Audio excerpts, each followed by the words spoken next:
Bisa-bisa saja. Cuman kan persoalannya masalah pembuktian. Maksudnya gini, kalau prestasi itu kan ingkar janji ya. Kalau perjanjian kuasa, memang dengan meninggalnya seseorang berakhir perjanjian kuasanya. Gimana kita bilangnya? Itulah udah perkembangan orang teknologi. Perlu ada regulasi lah, aturan hukum. Seperti apa perlindungan hukumnya? Ya.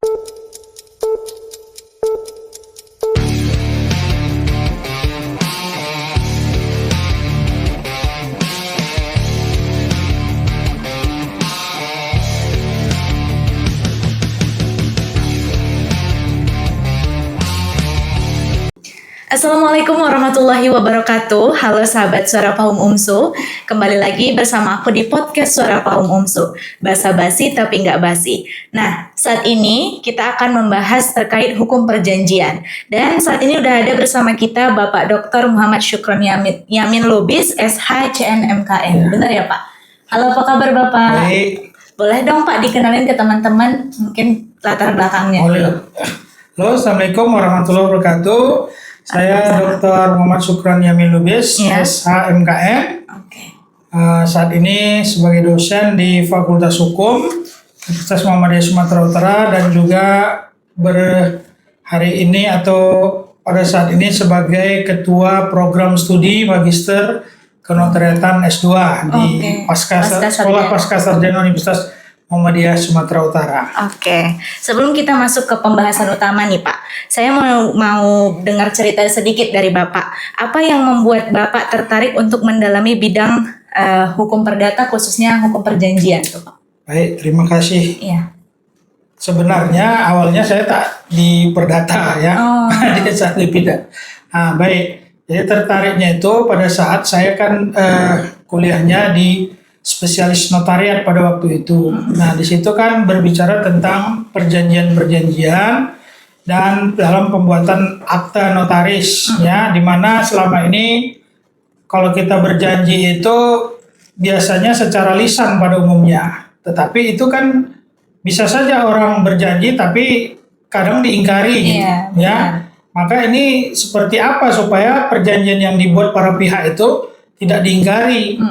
Kalaupun diingkari, bisa mudah diselesaikan persoalan hukumnya. Maka dari situlah kita tertarik untuk mempelajari hukum perjanjian, dan dari situ juga lahirlah perjanjian yang tertulis. Ya. Jadi perjanjian tertulis ini untuk menjamin adanya, ya itu tadi, keingkar janji tadi bisa hilang atau tidak lagi melakukan ingkar janji karena ada perjanjian ya. Kira-kira gitu dulu. Tadi Bapak bilang kan ada perjanjian yang diingkari gitu ya Pak. Dan pengalaman Bapak sendiri ada nggak?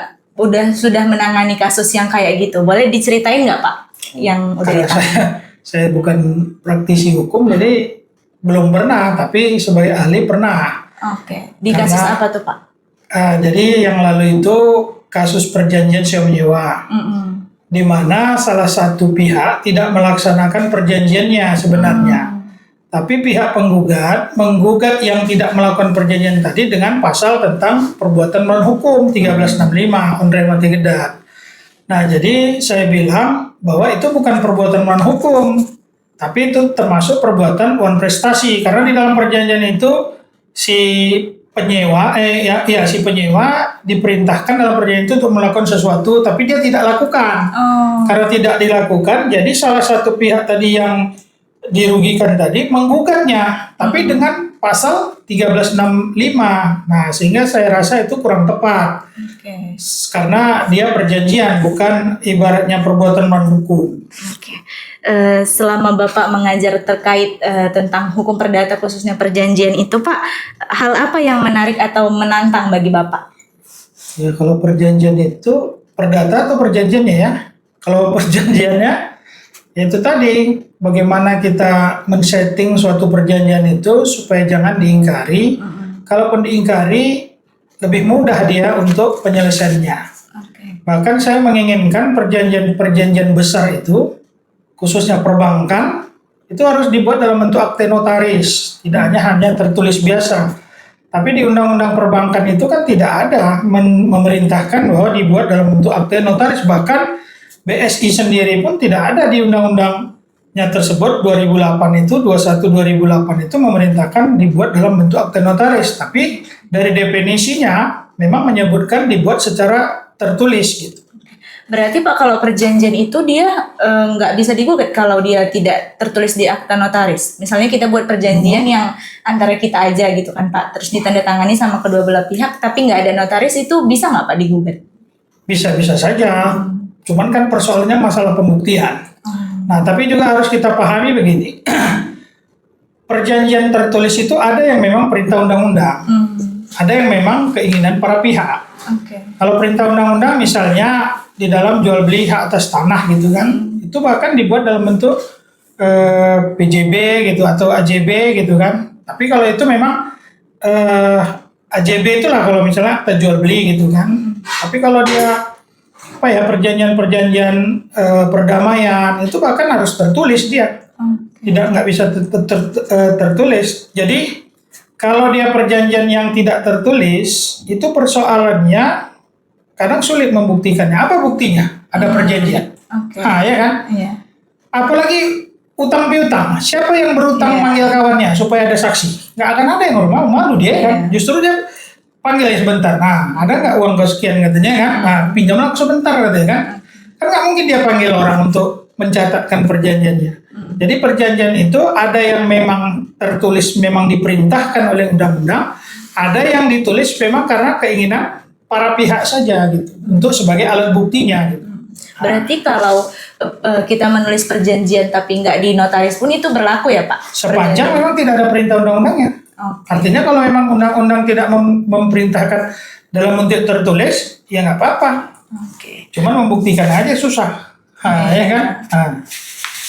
Menurut Bapak sendiri melihat antusiasme mahasiswa terhadap topik perjanjian seiring perkembangan zaman tuh gimana Pak? Mereka tertarik atau biasa saja? Ya, sekarang ini persoalannya kalau saya perhatikan karena banyak online itu, kayak jual beli online ya kan, agak susah kita memperhatikan tentang apa kriteria jual beli ada atau tidak perjanjian itu. Sekarang ini memang orang banyak kepada online, misalnya jual beli online ya kan, ada Shopee apa istilah-istilahnya itu kan. Nah, jadi agak susahnya kita misalnya di dalam perjanjian itu kan ada syarat sah perjanjian 1320 itu kesepakatan, kecakapan, hal tertentu sebab yang halal. Nah, bagaimana kita membuktikan kesepakatan dan kecakapan? Oke lah kesepakatan, mungkin kalau sepakat dia klik, jadilah itu kan. Tapi kalau kecakapan itu seperti apa? Misalnya usia. Kalau dalam KUH Perdata itu kan pasal 1330 itu kan tentang sudah dewasa, ya kan? Kan artinya umurnya 21 tahun. Nah itu gimana melihatnya? Iya, kita nggak tahu ya Pak kalau online itu. Jangan anak sekarang handphone udah jago dia, ya kan udah bisa dia. Mana tahu kita memang ada akibatnya kalau nggak terpenuhi syarat subjektif namanya itu, maka perjanjian itu dapat dibatalkan. Kalau dia secara objektif itu batal demi hukum. Nah, itulah.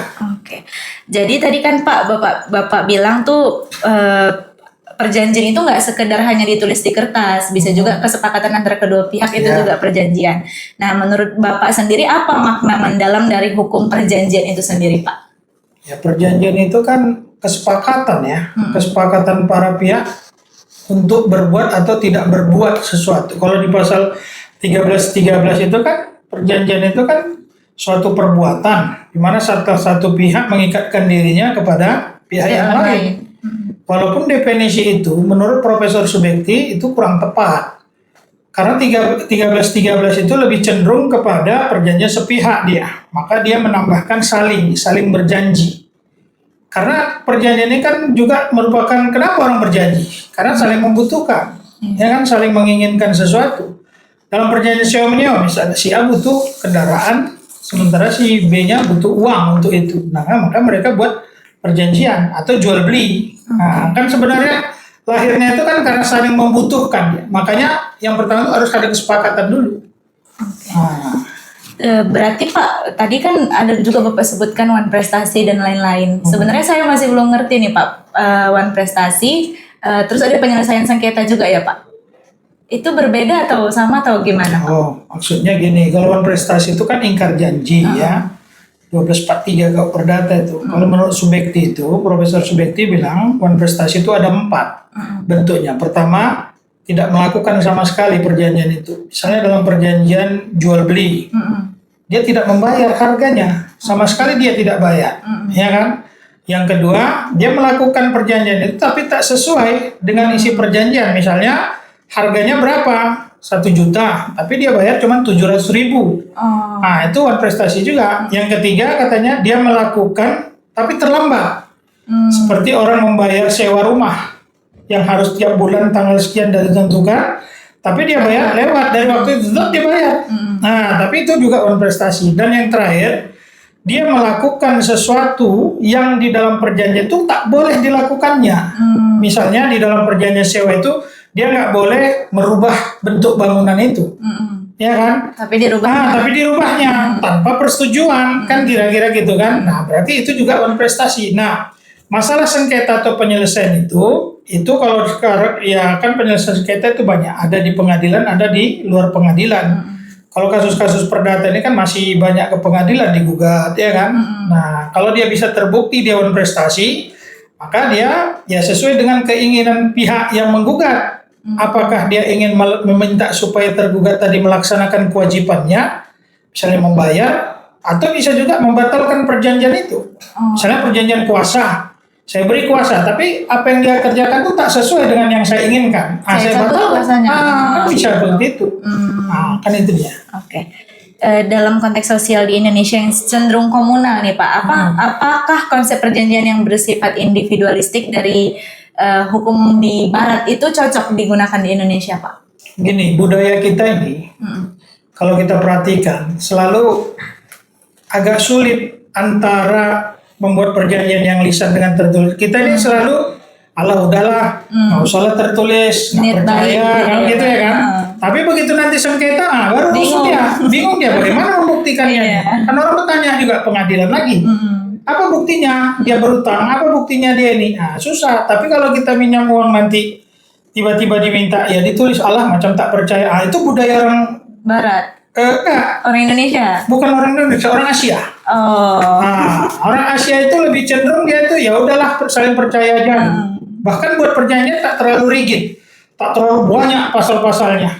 Kan gitu kan? Karena dia saling nanti Allah macam tak percaya kali kau sama aku, banyak kali entah apa-apanya kan gitu ya. Nah, itu orang kita seperti itu. Ketika Bapak mendengar tentang wan prestasi tadi Pak, menurut Bapak sendiri itu biasanya penyebab paling utamanya itu apa Pak adanya wan prestasi itu? Kalau menurut aturan ya, wan prestasi itu kan ada 2 kemungkinan penyebabnya. Bisa karena kesalahan, bisa karena force majeure. Kalau kesalahan ini bisa ada 2, bisa karena sengaja, bisa karena kelalaian. Nah, ini tetap dapat dipertanggungjawabkan. Tetap dia bertanggung jawab. Tapi kalau force majeure ini bisa lepas tanggung jawabnya. Karena dia nggak sengaja gitu ya Pak? Bukan. Kalau tadi kelalaian yang nggak sengaja tadi. Nah, tetap salah itu. Tapi kalau force majeure itu di luar batas kemampuan dia, misalnya bencana alam karena ini kebakar dan sebagainya, yang penting bisa dia buktikan. Ya. Nah, kalau kita lihat dari masyarakat ini yang selalu yang 2 ini, antara sengaja atau memang karena kelalaian dia tidak melaksanakan kewajiban itu. Nah, jadi kalau dia dua-dua ini, salah satu dari 2 ini tetap dia harus bertanggung jawab. Nah, tapi kalau ini dia nggak bertanggung jawab, artinya kan kecuali pihak-pihak dalam perjanjian menentukan lain. Apapun yang terjadi, misalnya dia tetap harus melaksanakan, kan gitu kan. Nah, tapi kalau di situ nggak ada, maka force majeure itu mengakibatkan dia tidak dituntut atau bertanggung jawab. Nah, gugur lah kira-kira perjanjian itu. Berarti kalau meninggal dunia itu termasuk force majeure tadi ya Pak? Nggak bisa. Bukan ya? Bisa, bukan. Berarti kalau meninggal dunia itu gimana Pak perjanjian? Ya kalau perjanjian sewa menyewa meninggal pun kan dilanjutkan juga sama ahli waris yang nyewa. Tergantung perjanjiannya apa. Kalau perjanjian kuasa, memang dengan meninggalnya seseorang berakhir perjanjian kuasanya. Nggak semua perjanjian itu karena meninggal dia berakhir. Kalau sewa menyewa, misalnya si A menyewa rumah si B, ya kan? Kemudian si A yang menyewa itu meninggal, itu nggak berakhir kecuali diperjanjikan. Karena sewa menyewa itu unsurnya ada 3. Ada misalnya barang yang disewa, ada harganya, dan ada jangka waktu. Selama jangka waktu ini belum berakhir, maka itu nggak bisa berakhir. Oke. Kecuali pihak-pihak menentukan lain. Misalnya apabila salah satu pihak meninggal dunia, maka perjanjian ini sewa menyewa ini akan berakhir. Kecuali itu dibuat di dalam perjanjian. Berarti Pak kalau misalnya nih ada kita menyewa rumah sampai tanggal sekian, tapi ternyata meninggal di tanggal sebelumnya, tapi tidak si pihak keluarganya juga nggak mau membayar sewanya itu lagi, itu gimana Pak? Tapi juga nggak ada perjanjian bahwa putuslah perjanjian itu kalau meninggal dunia, itu gimana Pak? Mintanya ke siapa? Enggak, pertanyaannya begini, apakah perjanjian sewanya itu dibayar duluan atau gimana? Dibayarnya ya kan? setelah Biasanya orang bayar dulu, itulah persoalan kebiasaan juga nih kan. Dia bayar baru dia boleh masuk. Oke. Kan gitu biasanya kan. Nah, jadi dengan dia udah bayar itu, kan kalau dia meninggal otomatis kan ahli warisnya. Ya kan? Lanjut. Nah, tapi kalau kita bicara tentang perdata, harta warisan itu kan termasuk bagian kewajiban yang harus dia bayar kalau ada apa-apa. Belum boleh ahli waris membagi warisan. Iya. Nah, itulah harta warisan itu untuk membayar hutang-hutangnya. Kalau itu bagian dari hutangnya harus dibayar. Oke. Nah, gitu dia. Oke. Sekarang kan banyak kan Pak perjanjian yang lewat email, lewat WhatsApp, terus juga lewat Shopee tadi. Perjanjian yang seperti itu menurut Bapak itu sah atau enggak? Kalau tadi saya tangkap menurut Bapak itu kurang sah ya Pak? Bukan kurang sah. Bagaimana kita membuktikan pasal 1320-nya? Kan itu ya. Karena ukuran syarat sah perjanjian itu kan pasal 1320 KUH Perdata. Pertama kesepakatan. Apa buktinya dia bersepakat? Kalau dia tertulis, biasanya kita lihat ada tanda tangan di situ. Iya. Itu pembuktiannya kan. Walaupun dalam KUH Perdata disebut, di mana kekuatan tanda tangan itu ada pada pengakuan seseorang. Kalau orang itu mengaku itu tanda tangan dia, berarti selesailah itu sudah. Tapi kalau dia bantah, khususnya akta di bawah tangan ya, maka otomatis nanti akta itu masih dipertanyakan ke kekuatan hukumnya. Nah, gitu dia. Tapi kalau misalnya apa tadi perjanjian apa tadi yang online ya, yang online itu di situ kecakapannya gimana melihatnya, ya kan? Kemudian bagaimana hal tertentu, taruhlah apa yang diperjanjikan misalnya. Misalnya kayak blind box gitu, Bapak tahu nggak yang kayak dia tuh bilang kalau itu tuh nanti hadiahnya tuh surprise isinya, nanti bisa jadi itu zong, bisa jadi itu ada isinya kayak gitu. Menurut Bapak itu sah atau enggak Pak? Perjanjian apa nih? Jual beli. Jual beli, tapi dia kalau jual beli kan unsurnya ada dua, ada barang, ada harganya. Iya, ini tapi dia ada tuh Pak, kayak lihat di Shopee kan Pak, dia tuh jual kotak, tapi di dalamnya itu kita nggak tahu isinya apa. Nggak boleh. Nggak sah ya Pak? Nggak sah, nggak bisa. Karena perjanjian itu kan ada syarat sah yang ketiga, hal tertentu. Hal tertentu artinya harus jelas apa objek yang diperjanjikan itu. Oke. Tapi kalau misalnya nih Pak, udah dibeli, terus kita mau menggugat karena kita nggak dapet apa yang kita mau, itu gimana caranya Pak? Tadi kan kita udah sepakat. Kenapa kita mau? Berarti kita nggak bisa menggugat juga ya Pak? Ya karena kita udah sepakat, udah oke. Berarti kita tahu resikonya. Kecuali kita tidak tahu resikonya, kan itu jadi masalah itu. Ya, perjanjiannya itu udah memang seperti itu kita mau. Sebenarnya itu kan tak sesuai juga dengan 1320. Sebenarnya itu ya dia nggak tahu apa isinya, tapi kan dikasih tahu, Pak nanti ini perjanjiannya bisa jadi bisa enggak. Iya. Nah dia mau, ini kan masalahnya. Berarti nggak bisa digugat kan Pak? Ya nanti pengadilan yang menilai itu kan gitu ya kan. Karena kalau kita bilang cuma ya dia udah tahu tapi tiba-tiba pas dia nggak dapat dia komplain. Nah tapi nanti dia dapat komplain nggak dia? Ya kan? Iya. Oke. Kalau misalnya perjanjiannya itu Pak kan secara online tuh kita berjanjinya, tapi tanda tangan kita itu tanda tangan digital, itu sah nggak Pak? Ya tanda tangan itu kan tadi KUH Perdata menyatakan bahwa sepanjang dia mengakui itu tanda tangan dia bisa sah. Cuman kalau di kita kan ada undang-undang ITE ya. Nah itu saya kurang paham kalau seperti apa bentuknya itu kan. Betul nggak dia menaikkan tanda tangan itu ya kan? Karena kekuatannya itu dalam KUH Perdata ada pada pengakuan dia kalau di akta otentik. Sekarang kan gini, akta di bawah tangan ya. Ada dua bentuk perjanjian itu. Ya. Ada lisan, ada tertulis. Nah, yang online itu masuk kemana dia? Nah, kan gitu kan? Yeah. Nah, kalau perdata kan kemana gitu? Kalau nggak tertulis itu ada dua. Akta otentik dengan akta di bawah tangan. Nah, ada yang lisan. Lisan berarti kan tidak dalam bentuk akta dia. Nah sekarang itu masuk yang mana? Yang online itu di dalam KUA Perdata. Kalau saya kan selalu pegangannya KUA Perdata. Itu termasuk ketulisan bukan Pak? Karena kan dia di chattingan misalnya gitu Pak. Ya bisa lah ditulis tulisan gitu kan. Tapi berarti dia tuh tadi kan Bapak ada bilang akta autentik dan akta di bawah tangan. Iya. Itu apa tuh Pak bedanya? Nggak masuk akta otentik dia. Perbedaannya itu apa Pak? Akta otentik itu kan akta yang dibuat dalam bentuk yang ditentukan oleh undang-undang. Yang sah gitu ya Pak? Bukan, artinya definisinya 1868 KUA Perdata itu. Oh. Akta yang dibuat dalam bentuk yang ditentukan oleh undang-undang dibuat oleh atau di hadapan pejabat umum yang berwenang. Oh, yang dibuat di notaris gitu ya Pak? Bisa notaris, bisa PPAT, atau bisa pejabat yang ditunjuk oleh undang-undang. Dan bentuknya saja, kan di situ akta yang dibuat dalam bentuk yang ditentukan dalam bentuknya saja, itu ditentukan dalam undang-undang. Nggak boleh salah. Misalnya kalau kita ambil contoh akta notaris, dia ada kepala akte, ada badan akte, ada penutupnya. Kepala akte itu misalnya judulnya, ada nomornya, kemudian ada keterangan siapa nama notarisnya. Nah, kemudian nanti masuklah dia ada komparisi para pihaknya, masuklah badan aktanya, apa isinya, baru terakhir apa demikian dan seterusnya, itu penutupnya. Nah, kalau akta otentik itu harus mengikuti semua itu. Kalau akta di bawah tangan itu berarti nggak harus ada template gitu ya Pak? Tidak ada dan tidak dibuat oleh pejabat, hanya dibuat para pihak saja berdua. Ya kan? Di dalam perjanjian online itu gimana Pak perlindungannya bagi posisi yang lemah, misalnya kayak tadi jual beli online gitu kan Pak, tapi tuh dia nggak sesuai, terus perlindungan untuk yang lemah itu gimana Pak? Nah, itu yang jadi persoalan terkadang gitu ya kan. Ya kalau memang bisa dia membuktikan bahwasanya dia merasa ditipu dan lain sebagainya, itu bisa. Tapi kan kalau perlindungan hukum dia ke pengadilan harga yang dia beli berapa, biaya dia untuk ke pengadilan nanti berapa, ya kan? Nggak balik malah ya Pak. Jadi dia udahlah berdoa aja lah dia kan, ya sudahlah pikirnya ya kan, itu paling-paling ya kan. Menurut Bapak sendiri, perjanjian di Indonesia ini, hukum perjanjiannya Pak, perlu nggak direvisi agar lebih adaptif terhadap perkembangan digital seperti AI gitu? Iya betul, perlu.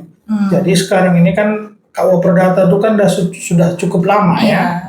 Sementara sekarang dengan perkembangan teknologi dan lain sebagainya itu kan udah gimana kita bilangnya, itulah udah perkembangan orang teknologi.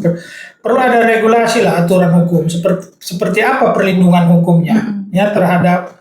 Ya kalau dia jual beli kepada perusahaan itu konsumen lah, perlindungan konsumen seperti apa kan gitu. Karena kalau dia ke pengadilan itu harga tak seberapa, ya kan ribetnya dia ke sana, bolak-balik ongkos dia aja udah habis itu misalnya kan. Jadi perlu bagaimana aturan hukumnya bahwa benar ada perjanjian online ini dan harus, kalau menurut saya harus ada lembaganya khusus menangani perkara-perkara seperti itu, nggak usah ke pengadilan misalnya.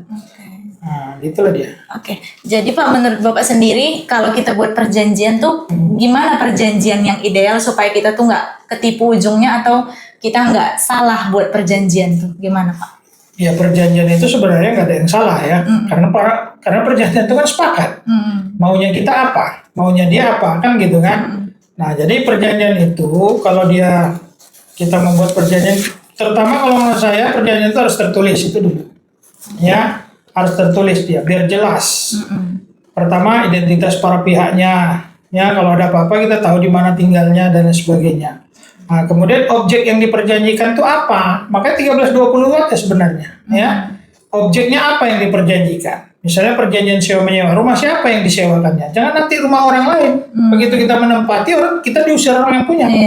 Pastikan itu punya siapa. Makanya kalau dia akte notaris itu biasa minta mana surat tanahnya atau surat rumah itu. Ya kan, sertifikat tanahnya. Benar nggak ini punya bapak? Jangan nanti tiba-tiba ada rumah kosong, kayak sewakan aja. Ada nomornya nanti yang asli. Nah, jadi sebelum kita betul-betul membuat perjanjian itu, pahami dulu apa yang mau kita perjanjikan ini. Sewa menyewa misalnya. Pastikan unsurnya ada barangnya, ada harganya, ada jangka waktu. Nah, barangnya ini dulu. Betul nggak milik si yang menyewakan? Kalaupun nggak milik dia, ada nggak kuasa diberikan kepada si pemiliknya untuk dia boleh menyewakan barang itu ke kita misalnya. Nah itu yang harus dijelaskan. Oke, terakhir nih Pak, untuk penutup, mungkin Bapak boleh kasih pesan dan pesan ke teman-teman gimana supaya kita tuh kalau buat perjanjian harus yang kayak gini-gini atau gimana, boleh dong Pak dikasih. Ya baik ya. Nah, jadi kepada semuanya apa namanya ini? Kesan dan pesan mungkin Pak. Sahabat suara kaum Sahabat suara kaum Umsu. Nah, jadi kalau membuat perjanjian itu pertama ya ikuti dulu syarat-syarat sah perjanjian yang ada di dalam pasal 1320. Memang ada asas kebebasan berkontrak. Menyatakan bebas orang membuat perjanjian apa saja, tapi bebasnya itu ada batasnya, nggak boleh juga bertentangan dengan undang-undang, ya, ketertiban umum dan kesusilaan. Jadi untuk membuat perjanjian itu ikuti dulu syarat sah perjanjiannya. Pertama harus sepakat.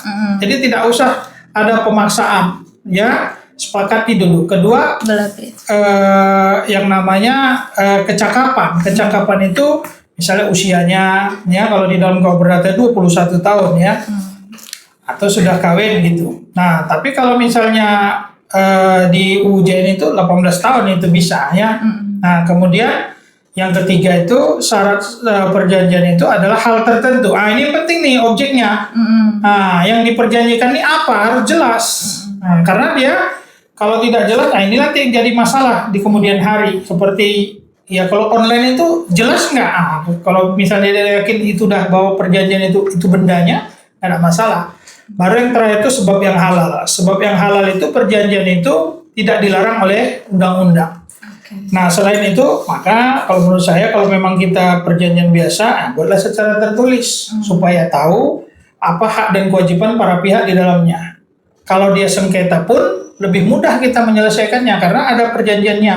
Tapi kalau hanya lisan, nah itu susah dalam pembuktiannya. Itu saja menurut saya. Oke, jadi tadi saya tarik kesimpulannya, teman-teman kalau mau buat perjanjian itu harus paham dulu syarat sah perjanjian ya Pak. Oke, mungkin sekian dari kita ya Pak. Jadi kami akhiri, jangan lupa teman-teman follow IG podcast Suara Pahum Umsu di @suarapahumumsu dan YouTube Suara Pahum Umsu di Suara Pahum Umsu. Sampai ketemu lagi. Assalamualaikum warahmatullahi wabarakatuh. Bye bye.